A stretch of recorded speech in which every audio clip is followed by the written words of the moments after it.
Psychically, I'm very well We all endowed. got on this boat for different reasons, but you all come to the same place. So now I'm asking more of you than I have before. Maybe all. As sure as I know anything, I know this. They will try again. Maybe on another world, maybe on this very ground swept clean. A year from now, 10, they'll swing back to the belief that they can make people better. And I do not hold to that. So no more running. I aim to misbehave.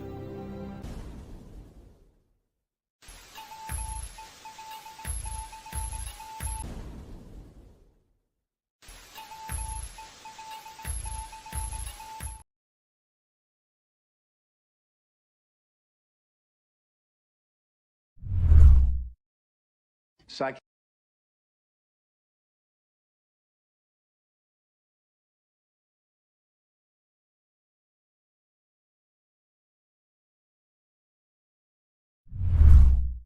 Psychically, I'm very well endowed. I want to know what you're thinking. There are some things you can't hide. I want to know what you're feeling. Tell me what's on your mind.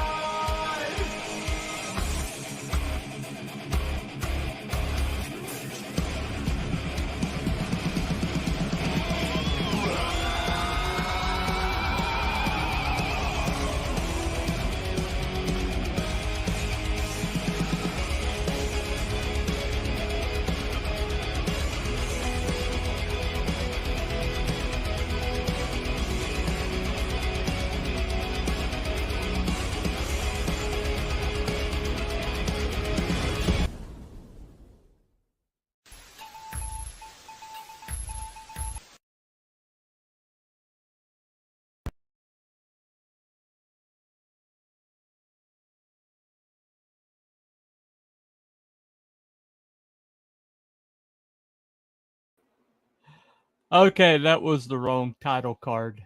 I didn't realize I had that in there. You were at the right one. I evidently uploaded the wrong file earlier. So that was my show that I never got to do. I had to cancel. And evidently I uploaded the wrong one. So let me delete that one. Make sure that didn't happen again.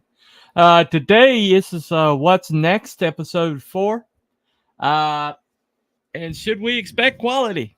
So basically, as the hell, do it live. Yeah, do it live. Oh man, anything can happen. Anything can happen. Anyway, so today we're going to talk about. I was in a chat of a show that I normally follow, and I made a comment that I found it problematic that the first independent project some people are going to see is the stuff that's being put out by the Rippaverse, which by all accounts, from people who I trust and respect, is a subpar product in a lot of ways. And so I made the mistake of, well, I didn't make a mistake, but I just made the comment that I thought that it was a problem that's our first foot forward for a lot of people, and a product that's not up to a lot of higher standard that we should be, that I believe we should be held to. But I was told that was BS, and the fact that so many people backed it and enjoyed it meant that my assessment of it is invalid. So today, Ripper forever, right? Totally would be jealous. Tolstoy would be jealous. All right. Yeah, already trolling a little bit. But so that comment, it was from somebody I really respected, I still respect, and it's maybe he was having a bad day, maybe he caught my comment wrong, maybe he misunderstood what it was meant. But that's that comment, just kind of hung with me all weekend, and I couldn't really get away from it. And I used to, when somebody I respected said something, I used to just rubber stamp it basically, and used to like say, "Oh well, I must be wrong." This person I respect said this. And I'm not gonna lie, gave me a little bit of Emotional damage.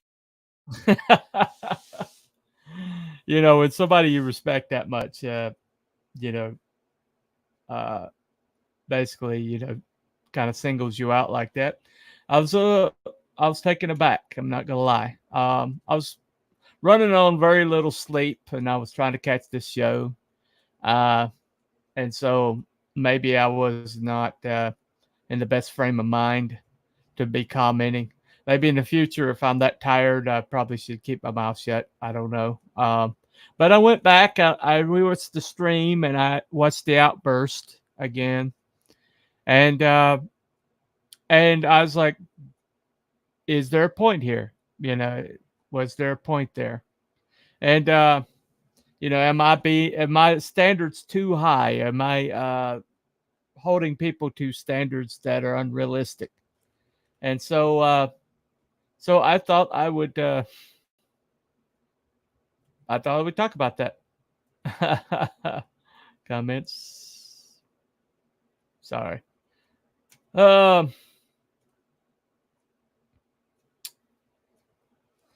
Well, it basically, I took it to mean that my standards are too high, and the fact that so many people enjoyed it meant that I was sour grapes, and that that I wasn't viewing it through the right lens. Maybe I was slanted or something. And well, to kind of like, that's the way I took it. And I went back and watched, and I think I'm right in that assessment as to what this why that statement was made. I don't know that I'm ready to have that dialogue and find out for sure. I I think some conversations need to be held with some space between it, and I'm not ready yet. But the thing about it is, though, is everybody that knows me knows my heart, and knows that when something's good, I push it. And that I have oh, what's up, Aaron? What's up, dude? Good to see you. Speaking of quality, speaking of somebody who puts out quality, and Shadowpunk also. Also, watching people defend DJ is totally bizarre and sad. Well, it's just that maybe he was getting some night letters, because he'd had that the aforementioned on his show recently, and maybe he was getting night letters from people. I don't know. But I mean, it could have been a bad day. Could just be caught him wrong or something. But yeah, I've had this beard for a little while, dude. Shows you're out of it. Anyway, yeah, it just won't behave today, man. I got product in it. I got everything. It just won't behave today. Anyway, well, so I brought some stuff to have this conversation with. Now, this right here is my gold standard. This is the Mutant Massacre. This particular storyline went across multiple. Let me read some of the writers, okay? Chris Claremont, Louise Simonson, Walter Simonson, and Nocenti. The best X room that's ever existed. Okay. If you're into that, pencilers, John Romita Jr., Terry Shoemaker, Brett Blevins, Walter Simonson, Butch Geiss, Sal Buscema, John Bogdanov, Rick Lenardi, Alan Davis, and Barry Windsor Smith all contributed to this series. So you've got the creme de la creme of writing, and you got the creme de la creme of art. And editors were Ann Nocenti, Bob Harris, Ralph Macchio, and Carl Potts. And, so basically it was basically the best of Marvel at that time worked on this project. And across several books, X-Men, X-Factor, New Mutants, Thor, Power Pack, and Daredevil. And this whole series was basically one of the first times that they did a cross-platform series. Uh-oh. Welcome to the show. Can you hear me? Oh, there you are. Well, because I had the YouTube on, so it was like, whoa. Oh, okay. Okay. Well, Yeah. Okay. So you're talking about this thing. I don't want to derail your monologue. No, right. Okay. Okay. So okay. If I do, I apologize. Yeah. Okay. I got to tell you something. Uh-huh. The way that people defend these, like Isom, for example, the two books, it's fucking insane. Okay. I can see somebody saying, I like West Coast Avengers. Yeah. Right. And I like, I like The Killing Joke. Right. Right. They're two different things. And I can see why I can see that. Yeah. Right. Like I was not a big West Coast Avengers fan. It was kind of like 90210. I kind of dug West Coast Avengers. I like it. Yeah, I have friends of mine liked it, because they got it, right? You get it because you're in that thing. Right? Now, if you like Great Lakes Avengers, I'd have I'd worry about you. But West Coast Avengers is pretty good. Pretty good. Yeah, okay. But you sort of get my point. There's a niche. Right. There is a niche. Right. But these niches are well done. Yeah. Right. So you do write different for Great Lakes than you do for Thanos killing everybody, right? So, okay. So I'm watching Ethan critique the book. Yeah. And I got something in my eye. And I'm like, okay, I don't really like to critique other artists because everybody's at a different stage and we all do things differently too. Yeah. Right. So I don't really agree with his assessment of Cliff Richard's artwork. Because I kind of like it. There's a lot of cool things I really do like about it. Mm-hmm. And so on that end, I would give it a thumbs up. Okay. Is it Brian Boland and Simon Bisley? It is not. Okay. Yeah. Let's just say that out loud. But who is? Okay. Right. Even Ethan isn't Brian Boland. Okay. No. Okay. So, or Barry Windsor Smith or somebody like that. Yeah. Yeah. I mean, he's up there. I mean, Ethan's up there. Oh, right? definitely, okay. definitely. Well, it's like this page right here. This page right here is the page that changed me, right? Okay. That's like a half splash. Yeah. But Power Pack punching Arclight. Yeah. Well, and what you get is this kid is like he just gets these powers, right? And his brothers had the power for the whole entire series, and suddenly their powers switch around, and he's learning this power, right? And so he just speculates. He's like, hey, I hit that guy with 0 G's, and it hurt him. I wonder what happens if I charge it up with multiple G's, right? Right. And so you got this little kid, and this woman, man, she has been a brute the whole entire series. She has just She been is, brutal, yeah. She's just part of the murdering the Marauders shit or out of something, people, right? right? I mean, yeah.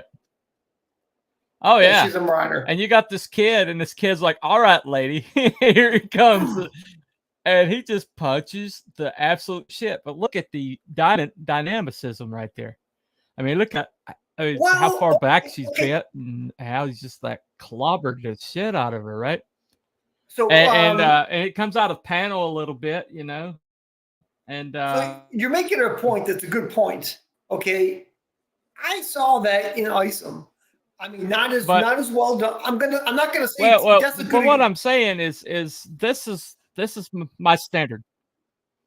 Okay. I mean, it's a good standard for sure.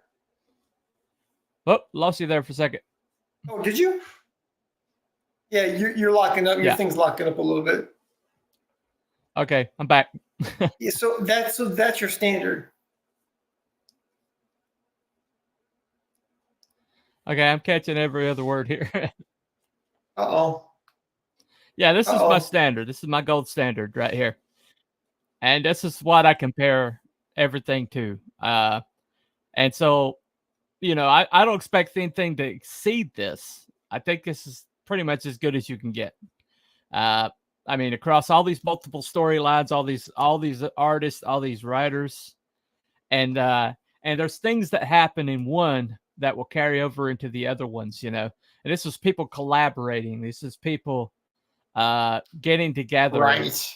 And right. I got you. And basically making this one product. Yeah, and the storyline goes through the whole thing. You find out it's Mr. Sinister, but you don't find out right away. It's like it's hinted a Marauder like is talking to one another, and somebody overhears them, and that's how you find out it's Mr. Sinister. But it makes sense to the story. You know, at one point, Thor, you know, he's like he wants to give these people a Viking funeral, you know, Viking burial. So he makes sure that everybody is safely away, and then he calls the lightning and just scours this whole entire tunnel and just burns all the bodies to ash, you know, and you know, to give them their dignity, you know, in his way. But then then you got like two other books where the same thing happens, and everybody's like, whoa, you know, the whole thing is like, what happened? You know, where did that fire come from? And so it's like it crosses over into the other books. Right. And then you got the whole angel, you know, the angel getting pinned to the wall and his wings are you know, destroyed. And then later on he becomes Archangel, you know. Well, one of the greatest character reinventions. Hold on. By Louise Simonson, she designed the whole thing. Let me make your point though, because you're holding that book up as a let's call it a solid constructed book made by Marvel, the House of Marvel, right? Yeah. Okay. Right. So to me, that is an excellent bar. But that being said, go ahead. Yeah. So when I read hold on a second.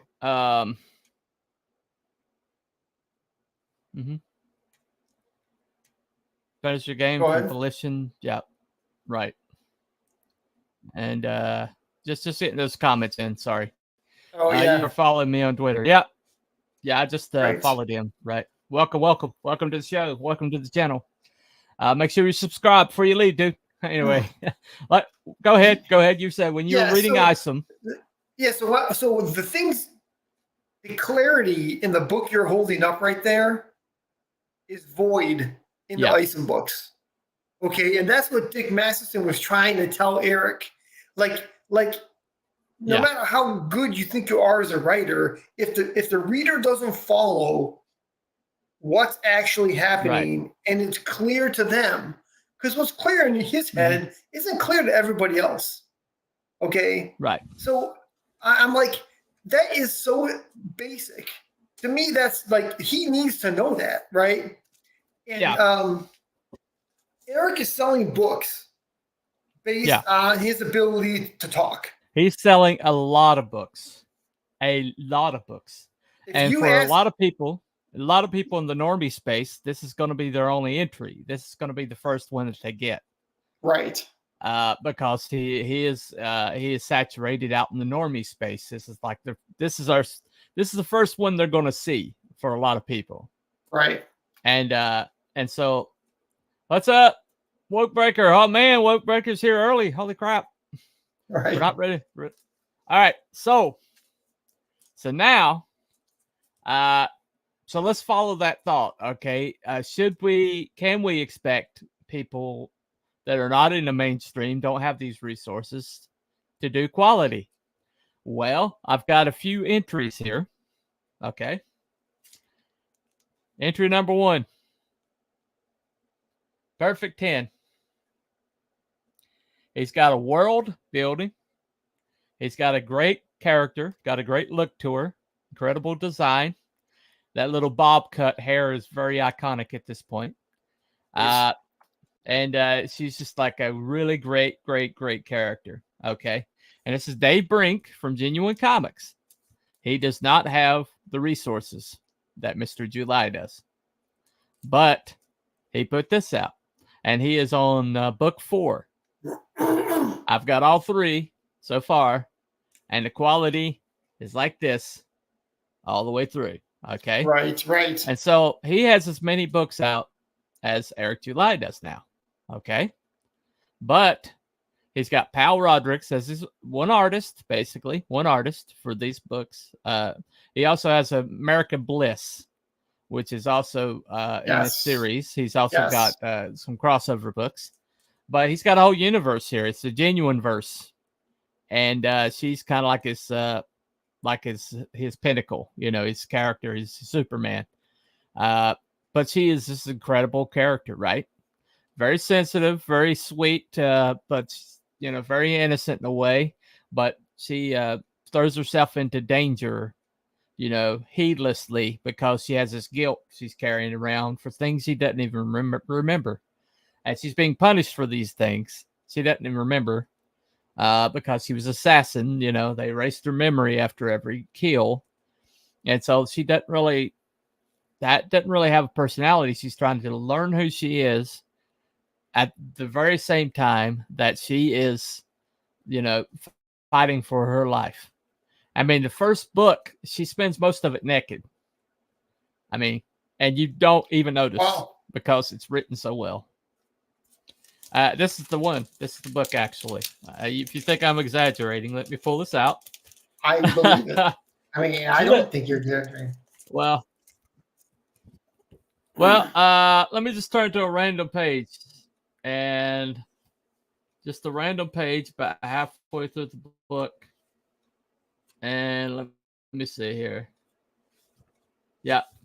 So she's still naked. This is halfway through the book, okay? Oh, wow. That's cool. But you don't notice. You don't really notice because the story, you're worried for her. You're caring about her. And she's basically protecting this creator of hers, who's become kind of like a father figure. But this is put out by somebody with less resources, and less reach, and less time, and yet it's this quality. Okay. Now this one, entry number 2. There Does this look familiar? It does not look familiar. I don't know who did that. Right. Did not plan. Right. Did not plan for this today. Okay. Right. But you kind of came on by surprise. But this book here, okay, put out by somebody with less resources. You can confirm. I can confirm and yet, that one. This. Look at this. So, look at just the eye test, okay? Let me say something. Let me say something about what this man right here accomplished. Okay. That's me. So when I was writing the book, and I think everybody kind of goes through this process, but this was the first time for me. It was important. I kept on saying to myself, things that I get, I have to make sure the reader gets it. Right? It has to be clear. I don't have to hit them with a hammer, but you do have, and I actually think the reason that is that it's enjoyable for the reader to understand what you're laying down. Yeah. Right? I mean, to me, that's important, you know. And when I read Eric's book, okay, I mean, I was overwhelmed by how scattered the writing was, and it was unreadable. Right. And let me tell you why I find that it was important. his first. But Go ahead. The reason I find that important is the reason you just said a few minutes ago. Okay, he's making $30 million on an inferior book, and because normal people, an inferior book by every metric. Okay, this is not our opinion. This is every metric that we have available to us. I do. Here's the thing. I do think it's. I think it's. It's legit that you sell that many books. That he sold that many books, right? Yeah. He's a salesman and he's great at it. And that's to me that is valid, right? I mean, we're just normal people, right? Definitely. So I'm just saying. I think for a lot of creators, they look at that and they just go, you know. Well, my premise is: should we expect quality? And I'm just like giving examples right now. Support who you support. Watch people grow. Give people time. Everyone is different, right? Constructive criticism is, of course, good and needed, right? He pointed out this blue and red color palette, and that was very deliberate, just like you, Bancroft. In fact, he was inspired by you to do that. Well, you know why I did it? Because I did come up with it, right? But then when I was on his show, he mentioned that he liked it. Yeah. And I was like, I kind of like it too. Well, that blue green in his icon, that's all throughout the book of Lucent, right? I meant to grab Lucent, but Lucent's a very good example of this, okay? Right. Guy with less, he doesn't have the resources that Mr. July does, but not only did he have a book ready to go, but he realized it wasn't up to quality, and he went through an editing process to bring it up to quality, redrew panels, went back and remastered this whole entire book before it ever saw the light of day. And then he sent it out to people. And, his wife was his fulfillment agent, and she did a brilliant job. One of the best packing jobs I've seen. I know that. And, he was even able to find a way to keep his poster flat. Unlike some people who have fold it and have creases, permanent creases. By the way, you do know that he's watching this right now going, don't pull me into this. I know. Don't drag me into this drama. I know he is. He is right now. That's what he's saying. I can't do that. I can't do his accent. I complimented him today. For watching. He minds his own business. He does. He takes care of his business, right? Second one looked pretty neat. Yeah. It seems like he has genuine fans as well. Just saying, I am a genuine fan. I need to back that book. He's talking about Bancroft? I haven't backed it yet. I feel bad about it. Yeah, Bancroft's the Painted Death. I haven't backed it yet. Which I feel bad. Bancroft manipulated the market. That's right. He is. He is. He's behind everything. The forward, man. He's the leader. He's the leader. You notice his record. He looks exactly like the leader for a reason. There you go. Anyway, still have an opportunity to do blue and red. I'm determined to use it at some point, right? Not gonna lie, I read Isom 1, felt it was decent. Isom 2, and the writing quality dropped hard. July has to step up if he wants to claim he's doing better than the mainstream, right?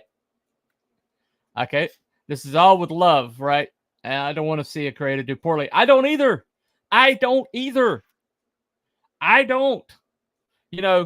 That's what I'm saying is I don't wish ill on anybody. And this is somebody who canceled my damn world back in May. And I've never done a damn thing to this guy. Doesn't even know I exist. But, and so if anybody's going to resent him or anything, it'd be me. But to be honest, I don't care.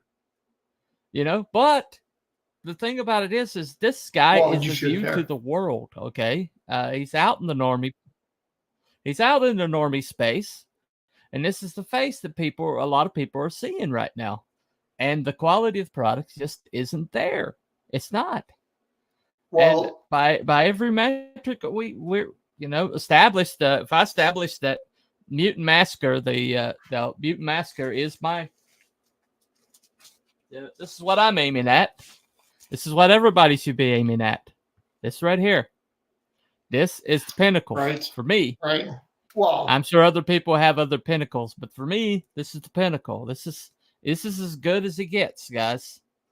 You're not going to get better than this. I would describe that book as a excellent blueprint as how to do a great book. Oh right? yeah, and how because there's so many pitfalls involved, right? oh yeah, but I mean, that's the whole that they like juggled the whole entire universe. They juggled multiple characters across multiple IPs, and they landed with that. And that took a lot of work, but it's the pinnacle. Anyway, so Aaron says, I think some of the claims conflation's taken out of context. Yeah, I agree with that. Plenty of time. Must be working on it a couple months yet. Okay, good deal. I'm going to go eat myself a sandwich. Stop being a troublemaker. That's not why you click on it, man. The Whitebreaker, he's standing multiple times. He's looking to compete with them. And me is on the same level and isn't that good. Mostly subpar. Work will help anyone grow. I agree. Normie space. What about the people that didn't want the nonsense? I call them normies. Okay, bye. Until next time. Yeah, I agree. Let's see. Seems like time will tell, right? Right. Okay. And I'd say I can agree, right? Well, but somebody like Aaron, okay, Aaron puts out a quality written product, and Aaron's got a fraction of these guys. Now, this book, this one right here, my next entry, Shadow Sentry. This cool. right here, if you want that 90s style action, this is Eric Minoltowski. This book should be way bigger. As many people as I just like jizz all over 90s and the Image Comics. Look at this. Look at that. Okay. It looks cool. I mean, this is like just Image all over again, right? Very well done. It's got the dynamicism of Image. Oh, look, the arm's getting cut off. Got incredible panel constructions. And this is well written. This is book 2. I've got book 1. I've got book 2. I've got Legacy coming, and this guy, he should be massive, but he's got a fraction of Mr. July's resources. Okay, and yet he comes up with this. It's okay. It's not. Now, he's not putting them out as fast as Mr. July. It's not. It's not just resources, though. Go ahead. It's another thing. Well, Eric July, if you said, "Hey, Eric, what color is the sky today?" He could spend 20 minutes telling you with the color of it, and then you don't even know what color he told you. Okay, so it's the ability to talk, to sell, right? He's a salesman, which is normal people don't have that asset. We don't spend our lives doing that kind of stuff, and I hand it to him because he's exceptional at it. Okay, and I'm like, I really like that. Got quality about him. If Eric would have said, you know what, you guys, that actually makes a lot of sense. What you told me to make the story clearer, that makes a lot of sense. Nobody would ever be talking about this stuff, right? Instead, he intimidates the people on these panels that sort of are, I don't know if they're simps for him or they're like working for him or whatever. Right. But you're like, this is creepy. Well, they know that fan base. They know that fan base is aggressive. His fan base is psychopaths. Okay. They're psychotically aggressive.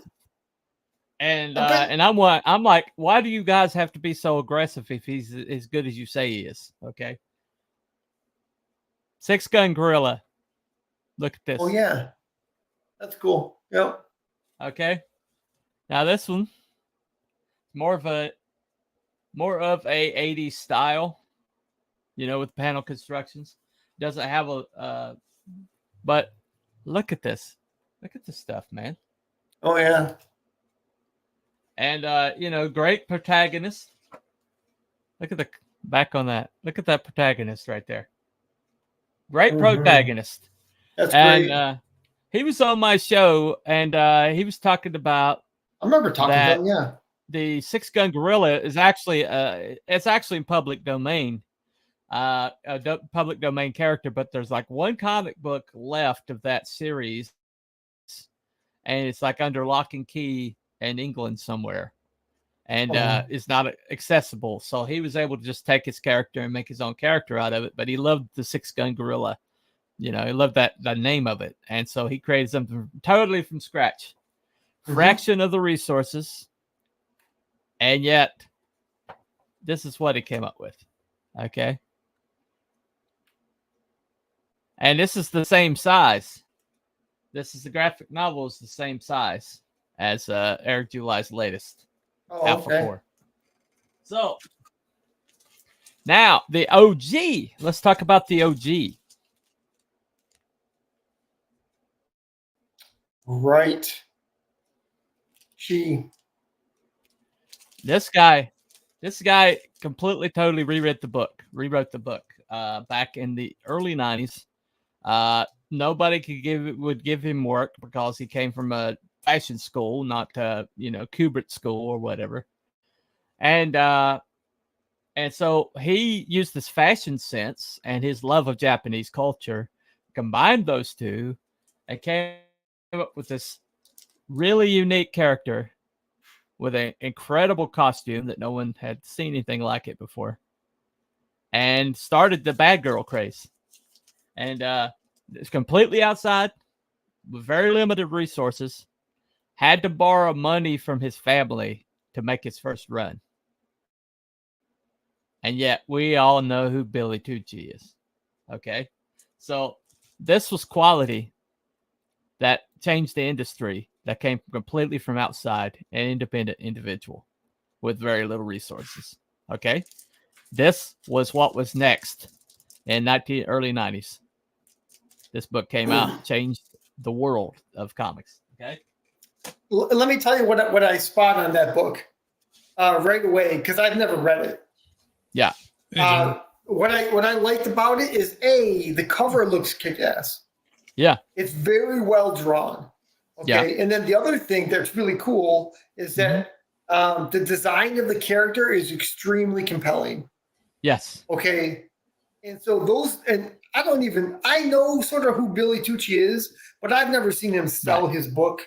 I don't know how good he is at doing it. Right. It might have just sold based on the cover alone. Right. It's that good, and you're like, oh, he is very good. Very good. Right. Right.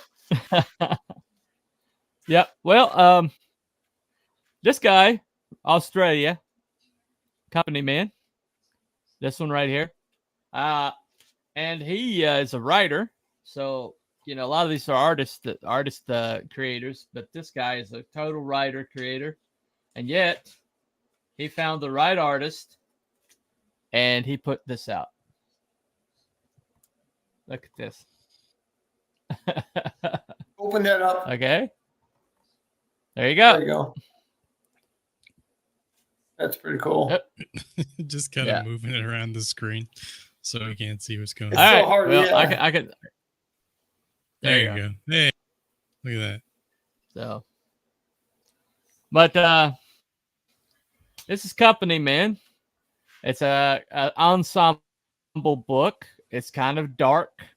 It has like violence in it. It has some pretty dark moments in it. So this is not like for everybody. But this book was made by a guy with very limited resources, and it's a hardcover. And that's just the guy from Brian Australia. He's got like a whole series of this written. So what's that? Is that Brian Lee Carver? No, Kemosabe. Isn't that his name? Yeah, Lee Brian Carver. Right. You're right. Yeah, that is his name. Always You're right. him. That is his name. But yeah, he's got the rated M on it, so just don't worry. Your kids won't get it. But even the logo on that, the logo design's so cool. It's a cool logo. I noticed it right away. Great book, great conception. Yeah, it's a great conception, great book, great series. Got great characters in it. He's the first person I ever to make me realize that a super speed would have to be the most awful power, because in this book, his super speed guy outruns his backup, and he like runs to like get to a place in time that they just found out about, and he gets there and it's complete, and it's like a whole entire another team is there, and he's by himself, and so he's like right in the middle of the action, and he's way ahead of his team. So next thing you know, oh shit. That is cool. The man must have heard me talking about him. There you go. So there you go. Genuine Comics. Welcome. Good to see you, Dave. We talked about Perfect 10 just a little while ago. Okay. So this is quality. This is really great quality. He's up to sign up for book 2 right now. Now, one of my favorites and yours, Monster MD. Okay. Mr. Vaughn's first book. Mr. Vaughn's Castle, Mr. Rise Again Comics. He's a writer, and he's got Marco McCagney is his artist. She's kind of got a Bruce Timm kind of a cutesy kind of pie going on. But look at this right here, okay? Oh, yeah. But he's got great characters. That's cool. Great world building. Just it's amazing world that he's involved in. His pinup was the Invisible Girl. Oh, I got the pinup. Hold on. This is one of my favorite pinups. That the whole entire CG, and this is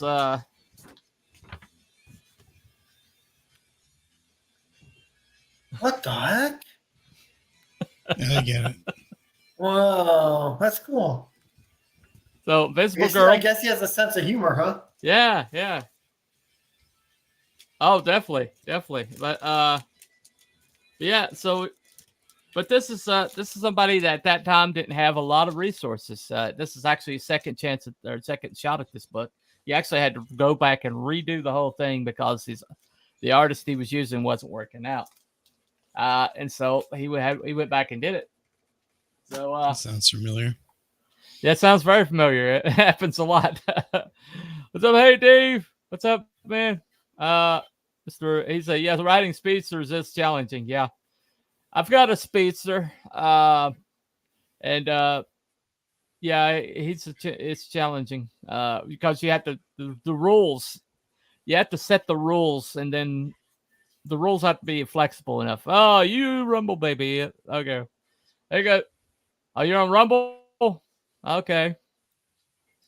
Yeah, I got Rumble. I think I got Rumble running right quick. Let me check.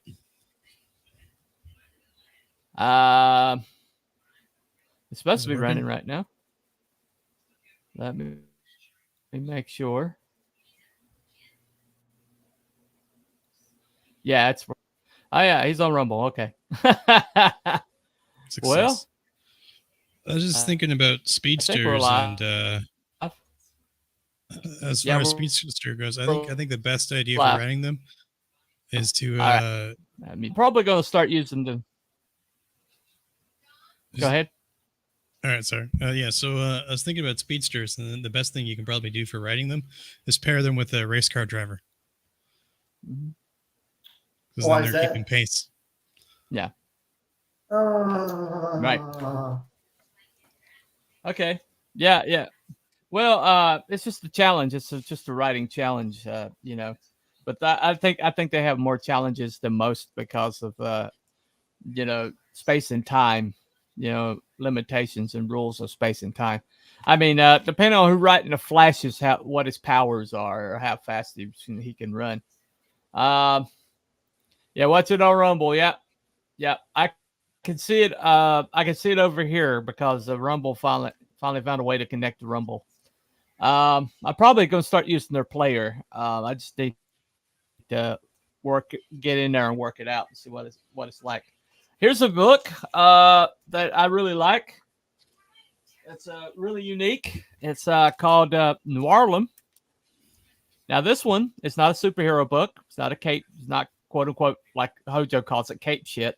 It's this detective novel, and it starts a black man and a white man back in the golden age of Harlem, back when race relations weren't the best. And but he is also a writer, and he managed to. This one's a lot more subdued color wise, but it's more of the storytelling. It's more about the plot and about the relationship, and it's a really good story. He's got another one coming out, the long and the short of it, that I'm interested in getting. But this guy, he's a very unique voice and very unique writer. But he managed to get a publisher to publish this, and so its book has actually had a publisher.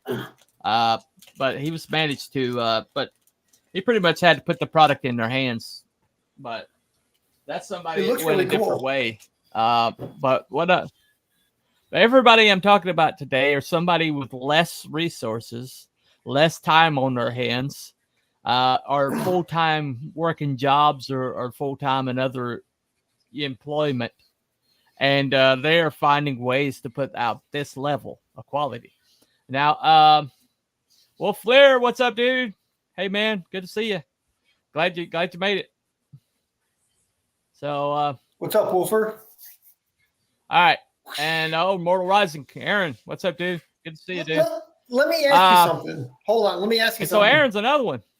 That book, okay, he's got, Jose Garcia art.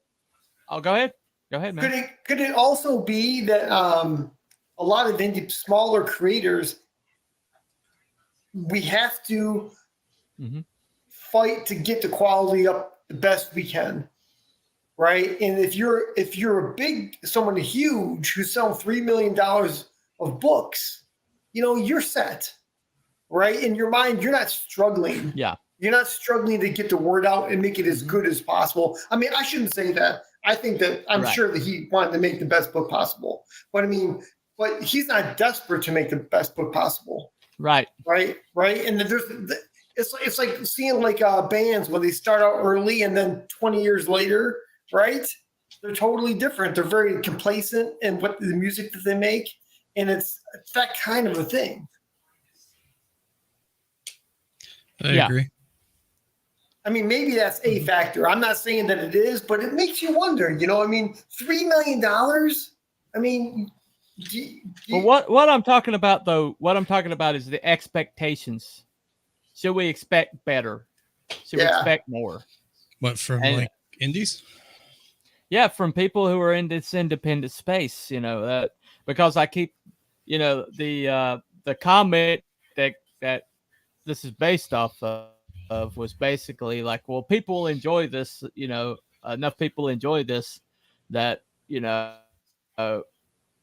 why are you like, why are you bad mouthing it? Essentially that's the feeling I got from that comment. And I'm like, well, should we expect better? And that's what I'm talking about today. Should we expect better? Can we expect better? Should we have our expectations? Should they be here? Or should we say, well, it's not a mainstream book. They don't have resources. So we have to adjust accordingly. If over time, the quality of the books in CG goes down, it's a negative thing, right? We won't be selling. It'll lose momentum, right? The whole movement will lose momentum. The EVS kind of talked about this a little bit, I think, is that, if you put out books like Isom, sooner or later, the average person's, they're not really going to care. as much, right? I do think that people have a right to buy whatever they want to buy. And if that turns out to be a book that say I personally don't prefer, I don't think is as good, that's I don't know if that's my I guess it is kind of my business, but there's nothing I should be able to be. I don't know. You can't really do anything about that, and it also you can't talk about that stuff unless you talk about what also sells books. What also sells books is personalities, right? I mean, let's face it. Let's face it. It's huge. So I have a point I think I want to address on this particular Go ahead. this particular subject. One of the things that I'm concerned about with indie comics and getting content out there is essentially what you're talking about. Like, as we get content out there, if it's good, good quality and stuff like that, a lot of the creators and stuff or artists and things that are working, they won't touch anybody or talk to anybody, associate with anybody that they don't necessarily know or doesn't have a large following. Right, that was my experience getting into the indie comic scene, trying to find the artist, sent out hundreds of messages, all ignored. Talked to I different see what you're people, saying. and the point of that is that there's probably a lot of people out there that are being discouraged for making good content, like writers that are insanely talented that we don't know about, that have money, that want to spend money and hire artists and publishers and whoever else, or editors and so on and so forth, right? Colorists and what have you. And that was my experience coming in, is that until what's his face, Renzo Rodriguez, gave me the time of day, I was struggling extremely difficult, it was extremely difficult for me to actually find an artist, right? To pick up the book that I wanted to do. And then Renzo dropped off the project because he was overworked with 2 other projects, and trying to get an artist on the thing, another hassle in itself, right? So it's just, you know what I'm saying? Like, we're missing out on opportunities here. Whiskey, let me ask you this: you're a creative guy. Yeah. If you're running into that obstacle, is there a reason that you don't decide to do the book yourself? Well, I'm not as good as sequential art as 3D. Well, today you're not. But after doing eventually I could be. But it's also a time factor. I'm also working on another project, a full tabletop war game. The comic is supposed to be tied into that same universe, so I don't have time to do the sequential art aspect of it. Well, the thing about it though is there's enough people out here who specialize in 2D art and sequentials, who have worked on this like day after day after day after day for years. And so why should I put out something that I've just been working on I've been learning sequentials for the last year or so, when there's enough people out here at a decent price point that actually know what they're doing, and so that's a thing too. Okay, Karam, this comment, it's a tricky thing to defining what more or better entails. The only reason anybody can blow up your comments, Coop, is that there's no real consensus on quality. It's tough, right? That's why I started out with Mutant Massacre. That's why I started out saying, to me, this is the standard. This is the judgment. This is you want a measuring stick. This is the book. To me, for other people, it could be, it could be something else. Some people really like Watchmen and they think that that's the pinnacle. Okay. There's other people that like, maybe Batman Year One. That's a really great book. And I would see that as storytelling wise, that might be the best origin story ever put in print. That is a great one. It really is very solid, and it's told. What I love about it, it's not really told from Batman's point of view. It's told from the point of view of somebody else's origin story, which is Commissioner Gordon, which is my favorite book, probably one of my favorite books of all time, definitely. Hold on a second.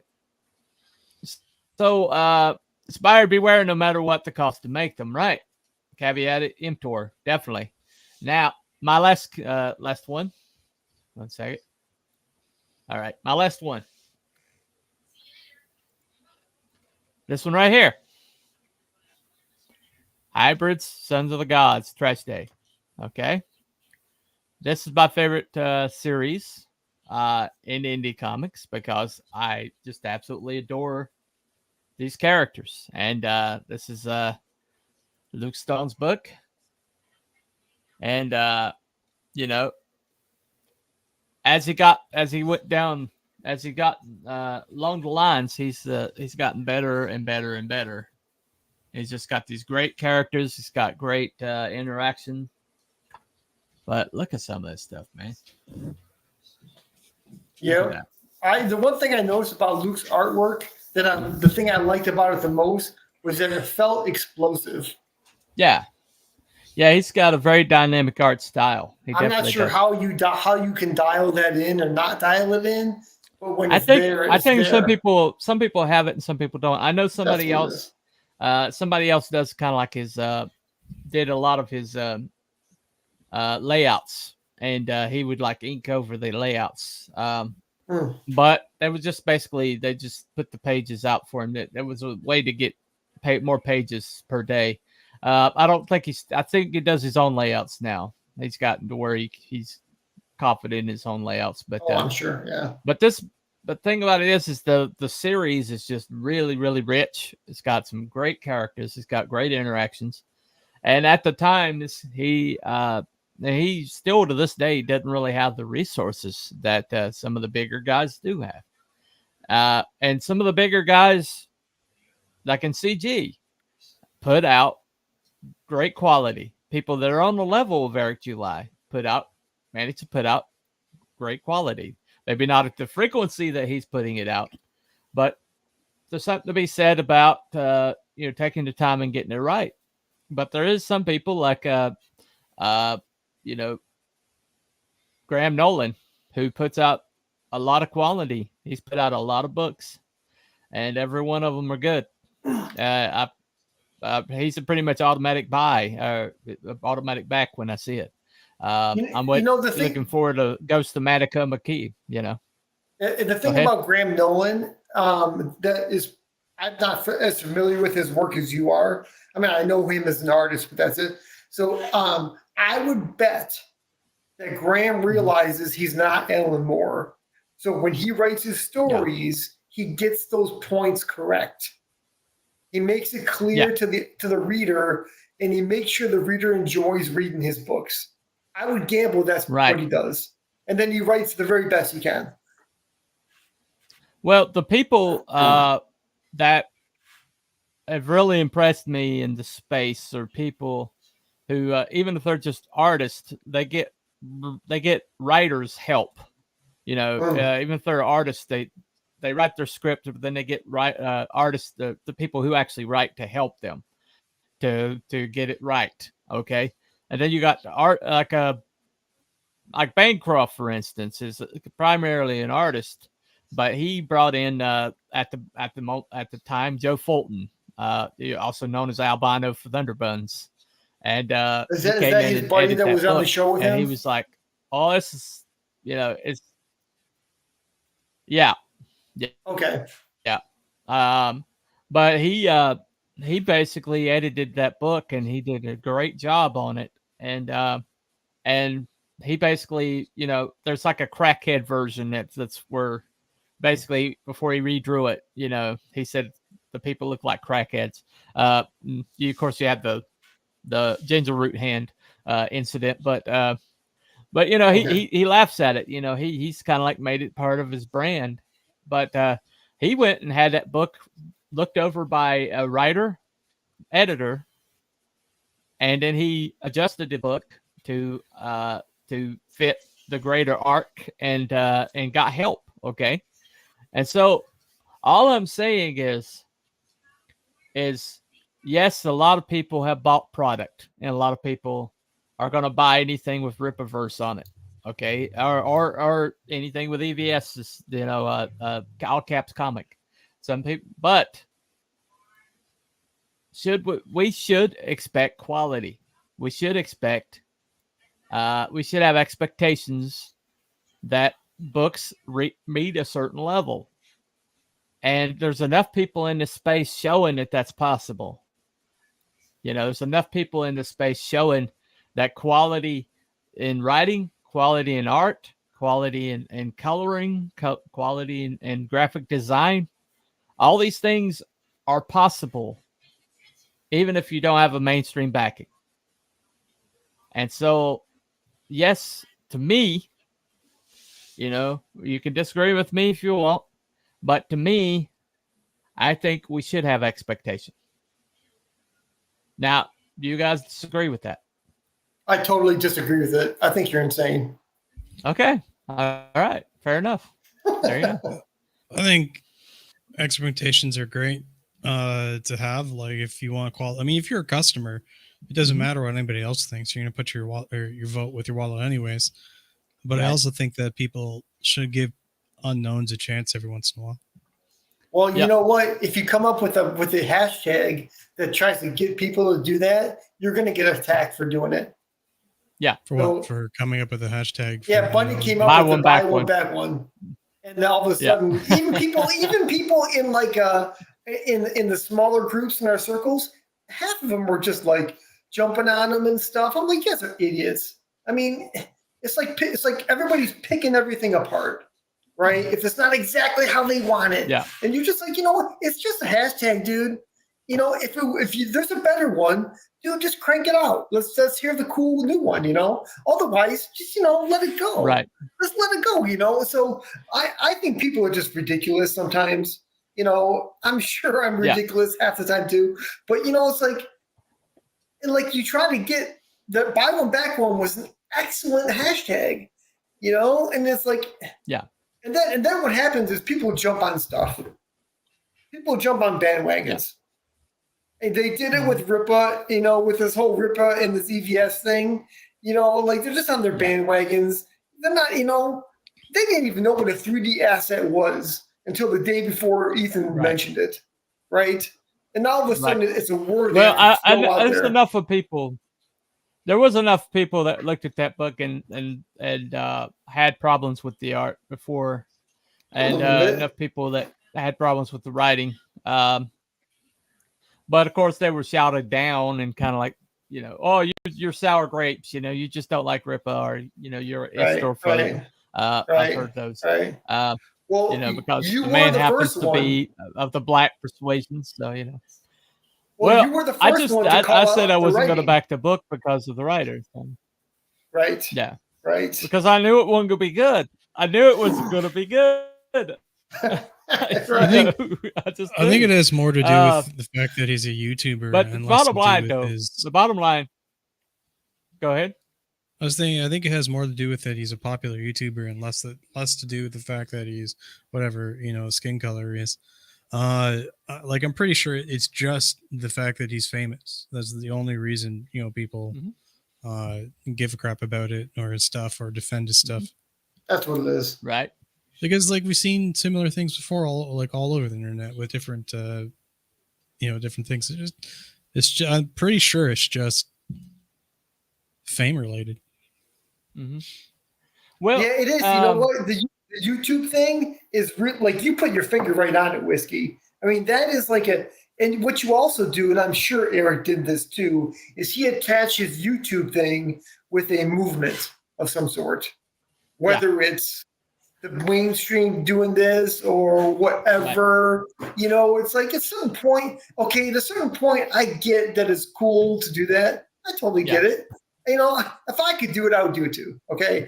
But I mean, at some point, the things that people do to like make you, to pull you in to sell your book, besides the quality of the book, that is always stunning to me. And I'm just like, dude, just make a good book. If Eric July had produced She, right? Then I would go, and that's his first book. I would go, I don't care what you say. The next book is going to be great because the first one's great, right? It would have proved itself in the market. And not in the market, people would have recognized the quality of it. Well, it's like I was saying, is the reason I showed all these examples today is all of these people don't have those resources, don't have that name out there, and yet they managed a way to create books this quality, managed to get it in the hands of people, and managed to carve out their own little fan base. Okay. And yet somebody with the resources he has, with the reach that he has, when he put the book out, it wasn't up to snuff. According to every metric that we know, it's not up to snuff. Okay. And what we're trying to do is we're trying to replace the mainstream, and the mainstream's, calling card right now is their books are poorly written trash. Okay. They're just poorly written. And because the people that they have no love of comics in their heart, they don't know, they wouldn't know Mutant Massacre if it walked up and bit them on the ass. Okay. They don't know any of this history. They don't know the richness of some of these storylines and some of the characters. I mean, somebody took Nightcrawler, who's a great part of that book series, great storyline in that book series, and they made him a butt baby. I mean, come on now. What? That he literally came out of a Mystique's butt. Really? That's how he's birthed. Yeah, you don't know fuck? about this? You don't know about When was this? this? The controversy around. Yeah, a Mystique. What's his name?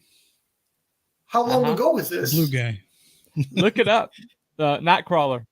Nightcrawler. There you go. This was like last fall. Yeah. Okay, so you get the agenda going on there, right? Yeah. She basically artificially inseminated herself because she's a transsexual, but now Right. basically. They rewrote her to be a transsexual, so she basically artificially inseminated herself, and then when she birthed Nightcrawler, look, his picture should come right up. You have to see it to believe it, but anyway, it's funny about that. But these are the Marvel, kind of writers we're dealing with now, right? So what's funny about Marvel is like I knew who Nightcrawler was. Like he used to be one of my favorite characters, but they've just trashed the band or the brand so much that like I couldn't be bothered so much that I forgot his freaking name. Yep. Right. Well, it's obviously intentional. Yeah, King Shark and the Green Lantern ring. Because look at it this way: if you own those IPs, let's say you're Marvel and you own the Nightcrawler franchise or whatever it is, right? Mm-hmm. So the last thing you would do is let people damage it, so nobody wants to be interested in it anymore, right? Just like Whiskey said, so it's intentional, right? Of course. Yeah. It's comics are. It is. Nightcrawler is like the most is like the most prominent religious Nightcrawler is the most prominent religious character. Right. He's like got a deep and abiding faith, and they had to shit on that. They just had to. I knew it was only a matter of time before they got around to it, but they were way further than I thought they would, to be honest. I'm sorry, go ahead, Whiskey. Sorry about that. As to Shadowpunk's point, their comics are a pillar of Western culture.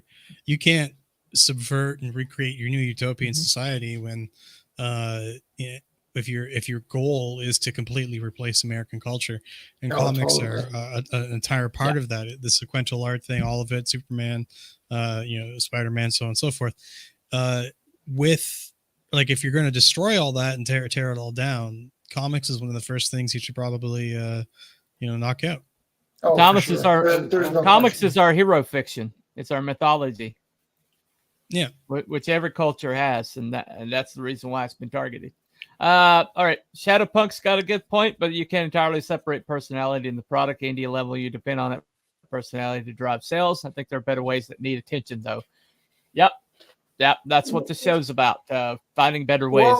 Well, but I just want to say it is legit for people to use their personalities to sell their books. Yeah, I think it's 100% valid, and I think that it's like Ricky. It's like my friend who doesn't draw saying, "I don't want to. I can't make my own comic," and so it's unfair. Yeah. It's the same thing as me saying, "I can't. I'm not EVS. I'm not that guy who's going to spend 4 hours on a live stream, right? I don't have that ability, you know." But and make $5,000 in super chats, you know. Yeah, right. I mean, that's cool, but it's like, I mean, you know, we all have gifts, and it's like if you don't have it, then you just got to roll with those punches, I think. But well, the thing about it is, though, is to say that enough people enjoy this that you can't like expect quality out, or that you can't have like that expectation of it if enough people have backed it and enjoyed it. And you know, evidently there's a great amount of people who backed and enjoyed that book series. I think that they definitely probably should look at, you know, better comics if that's their, you know, if that's their floor. But you know, that's me, you know. I've got Mutant Massacre in my head. You know, I've got you know, I've got the years and years of Jack Kirby and you know, Sal Buscema and you know, Louise Simonson and you know, some of the best writers. You know, I have that in my head. I have that, and they go out of their ways to make sure that people who come into the industry don't have that background. Okay. It's just come out lately that the whole entire fourth, like the whole entire, like from the end of Endgame on, everybody that they hired to work on those movies, they pretty much wanted to make sure they didn't have any kind of history in comic books, and these people have actually come out and said so. You know, I don't know anything about the comics, and they told me not to look at it, not to read it. They deliberately told these people not to read the comics, you know, and I'm not surprised. And not, and so, but, you know, that's just come out, and sure, the product just went wow, and that's the reason why, you know. You see, you know what though? Here's another point though. Okay, we're assuming. I shouldn't say that. I mean, are the people that buy the Rippa books, are they comic book fans that are looking for the best book ever? I don't think that's actually always true. If I might interject for a second, I think you should look at it maybe not from the Rippaverse angle, but from the Andrew Tate comic book angle, and think about how many people bought his book, because there's your evidence. Yeah, totally. That's an excellent point. Yeah, excellent.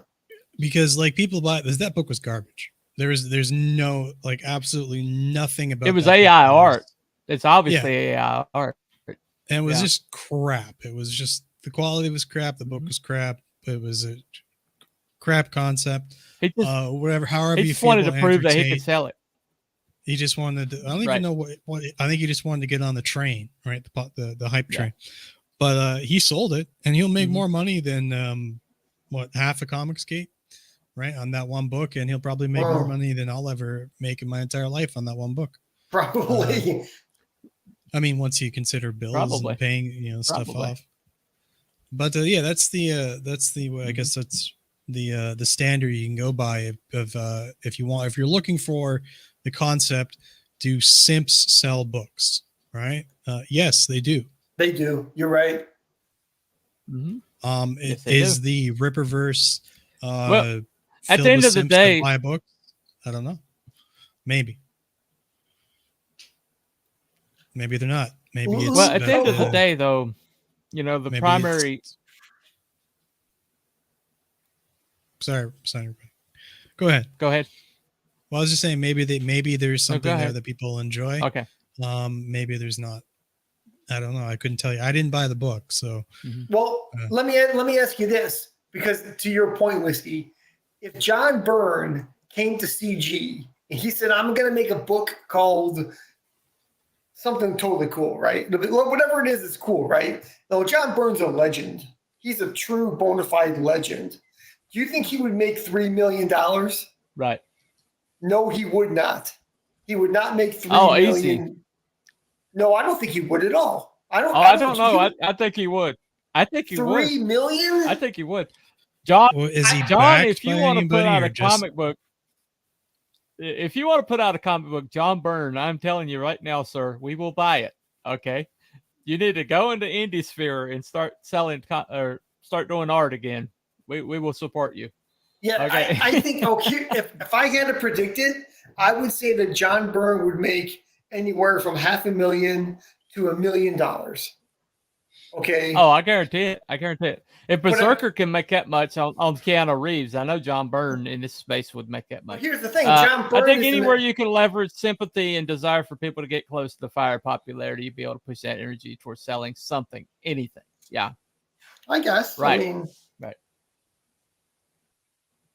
I just, my point is the John Byrne thing. Okay, well, the John Byrne thing, though, is that John Byrne isn't attached to a movement. He's just making good books. Right. Right. And that's why he wouldn't make as much money as somebody who's attached to a movement who has a YouTube audience already. Mm-hmm. That's my theory. Go ahead. Right. And Keanu Reeves has a huge normie following, so there is that. Shadowpunk is dead on. You got an agreement from thank you, sir. Pixel. Let me see here. Yeah, JB used to have what he called his faithful 50, as in 50,000. Yeah. John Byrne could sell some comics. Keanu Reeves is an actor, though, right? And yeah, I think Shadow's right. Hey, people agreeing with you. There you go. You're taking over my show, damn it. All right. Take it over. There you go. All right. If you get Crom's agreement, you've accomplished something there. All right. All right. I'll take it. Well, the bottom line is this show's about what's next. Okay. What's next? What is coming? Okay. I'm thinking beyond the mainstream. The mainstream's dying. The mainstream's dead. It's not going to recover. CRT, DEI, ESG, all the Liz letters are going to are just basically strangling it to death. It's not coming back. So what's next? I'm going to let these jackals tear at the soft underbelly of this dying industry and just, chase the algorithm and make way more money than I'm going to see. But I want to know what's next. And to me, the only way to determine what's next is to have a standard. Okay. To decide, to have the quality standard that you're expecting, and to really know what's next is I'm looking for some excellence. I'm looking for something genuine. I'm looking for something heartfelt. I'm looking for something with soul to it.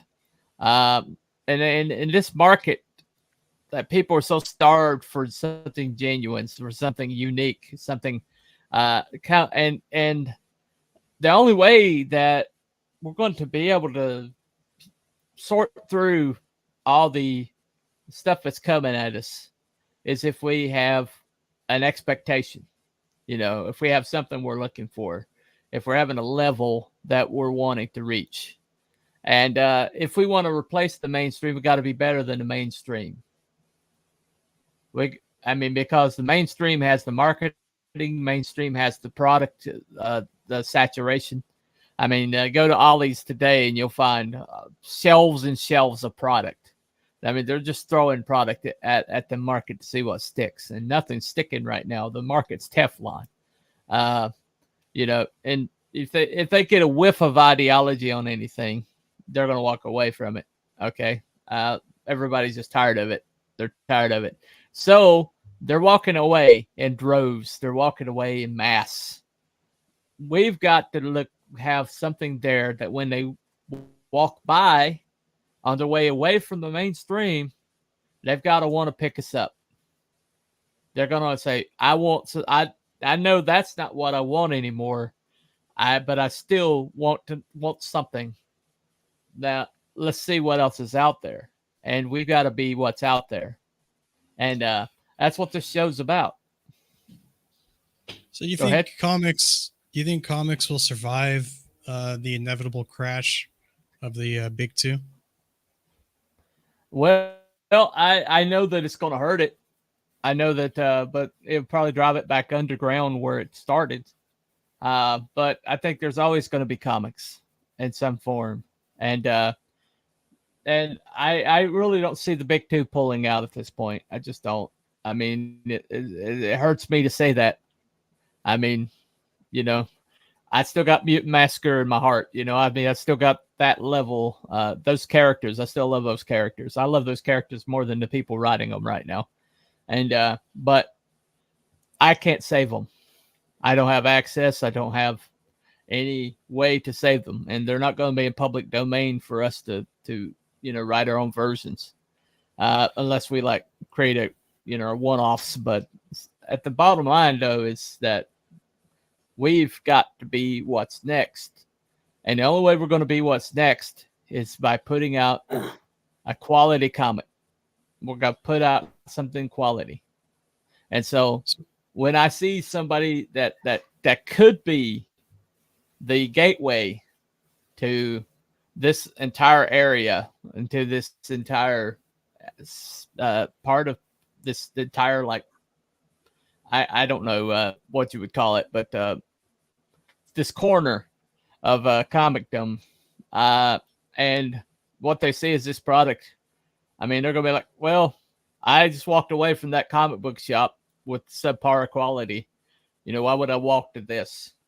If this is what you got, this is what you got to offer, then, you know, I might as well just not buy comics. You know, I mean, that could be what happened to me.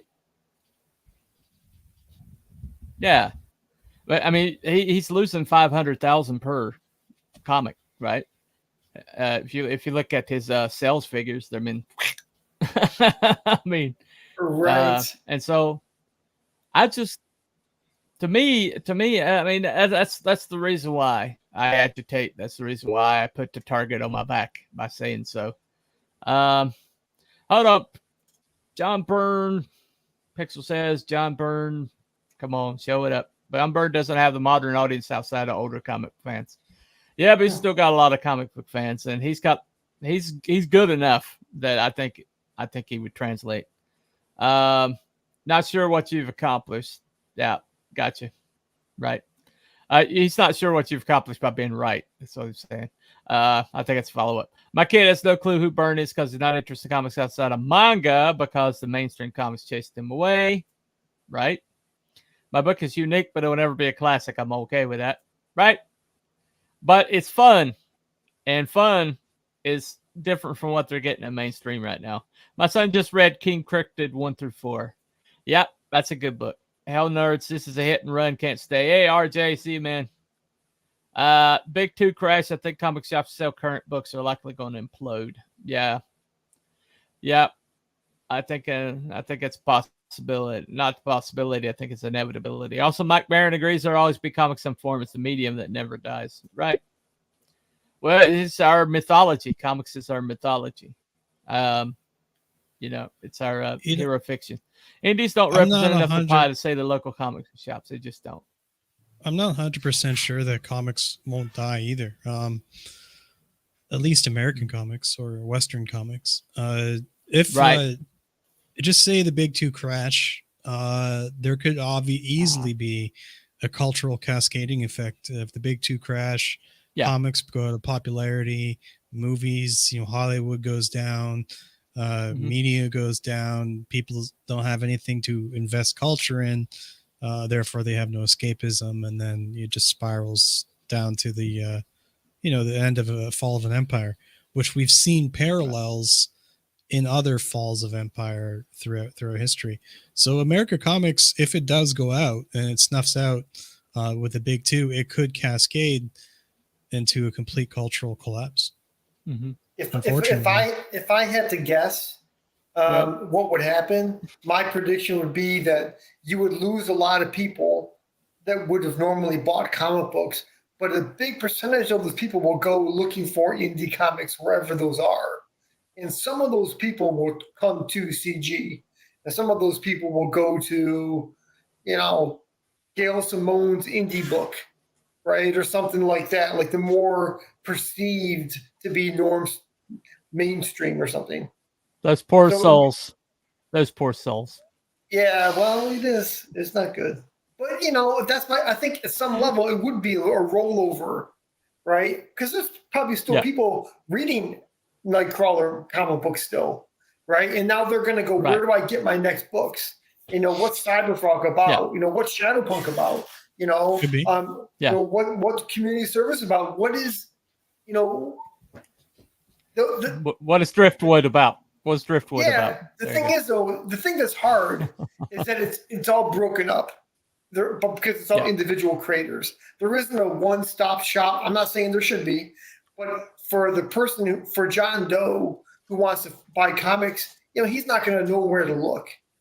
It's not a one-stop shop type of deal, So, well, this is going to happen again. There's going to be somebody that's going to come out with something, and it's going to be the right time for it, and it's going to catch people's imaginations, and it's going to change the game. This right here started out because he could not get he couldn't get spit on in the mainstream, and so he made his own thing, got money from his family, put out his first run, went to comms, sold it at comms, and it caught on. And suddenly everybody's making bad girls, scantily clad bad girls like this. Okay. And you know what I noticed about the design of She? That's a phenomenon. It's completely organic. What I noticed about the design of She is that it reminds me design-wise of the paintings of Nagel. Where remember those paintings in the 80s where they're all white and they're all very, very highly well drawn, but they're streamlined. Everything's streamlined. And I wonder if he said, I want to tap into that. Because I haven't seen the inside of the book, so I don't know. Right. Well, I don't want to keep us too much longer, but so the comment that kind of started all this, is that should we have expectations of better from indie comics or from independent producers? And I think we should. I think we really legitimately should, because there's people meeting, that Mutant Massacre, there's people that are meeting that level for me, or I pick it up and I'm excited and I go through this book.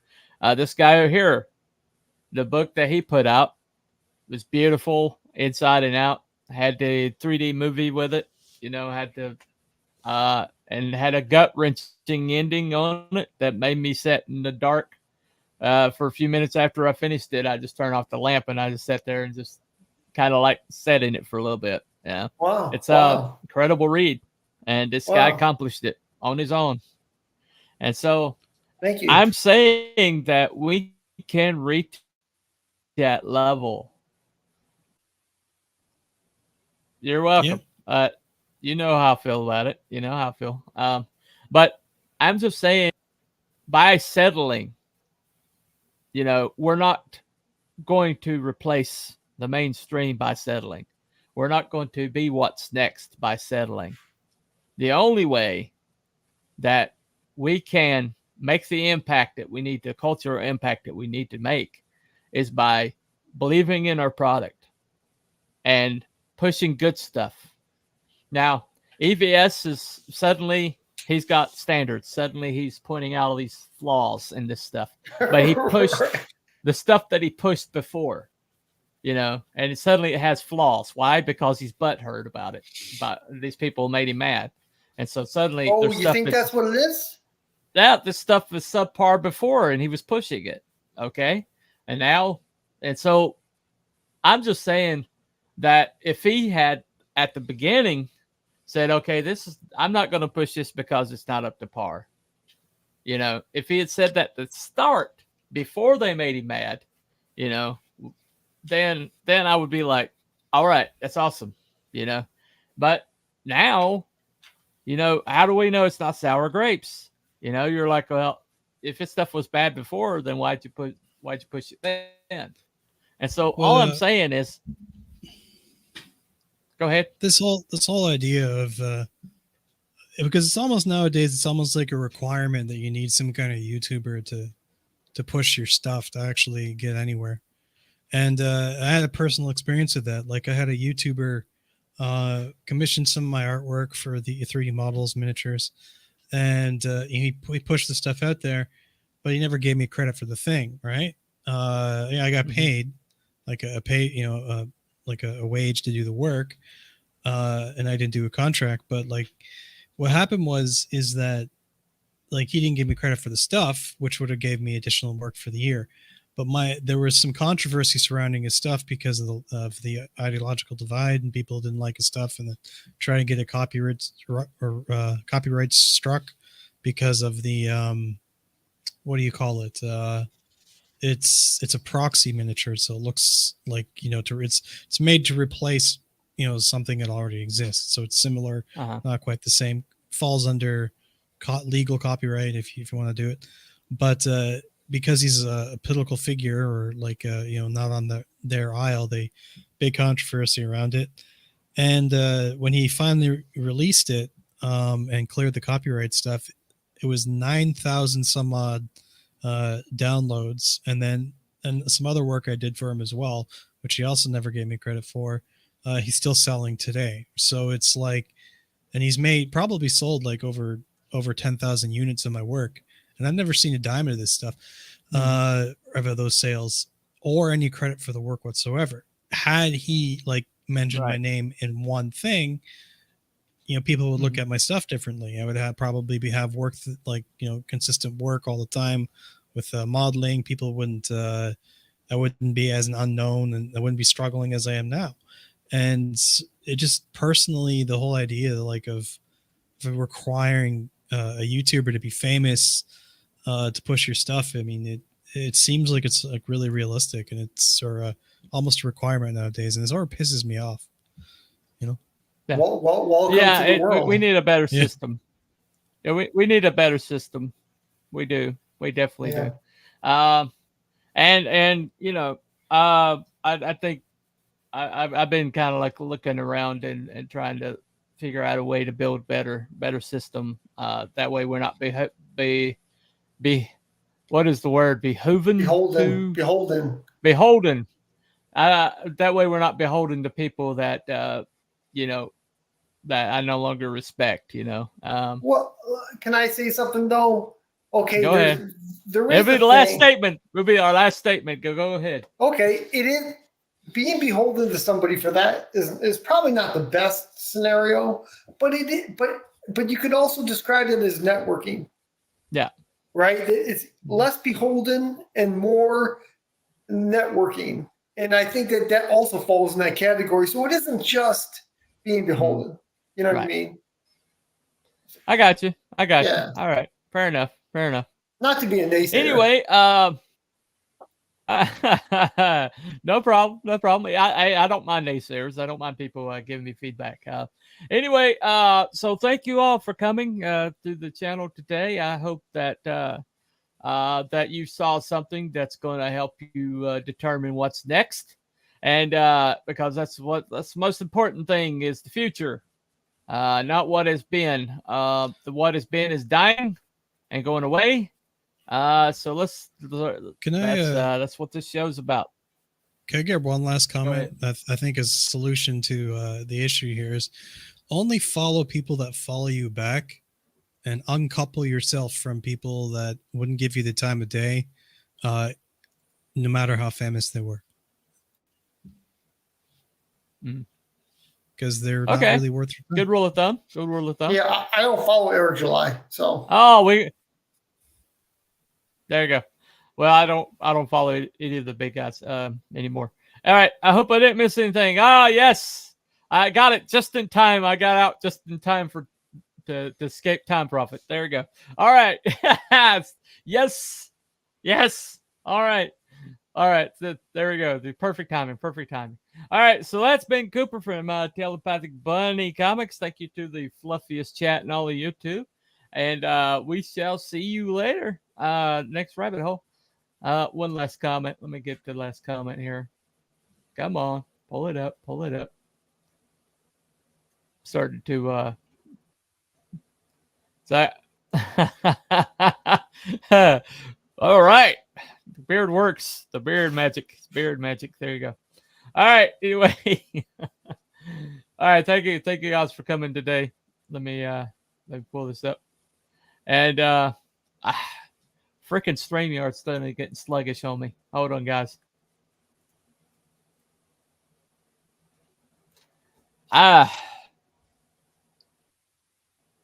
on. It's not responding. I think I'm about to crash here. Freaking StreamYards, I swear. There we go. Now it's bringing it up. All right, let me get out of here before we die. All right. See you guys later. See you next rabbit hole. Bye, everybody.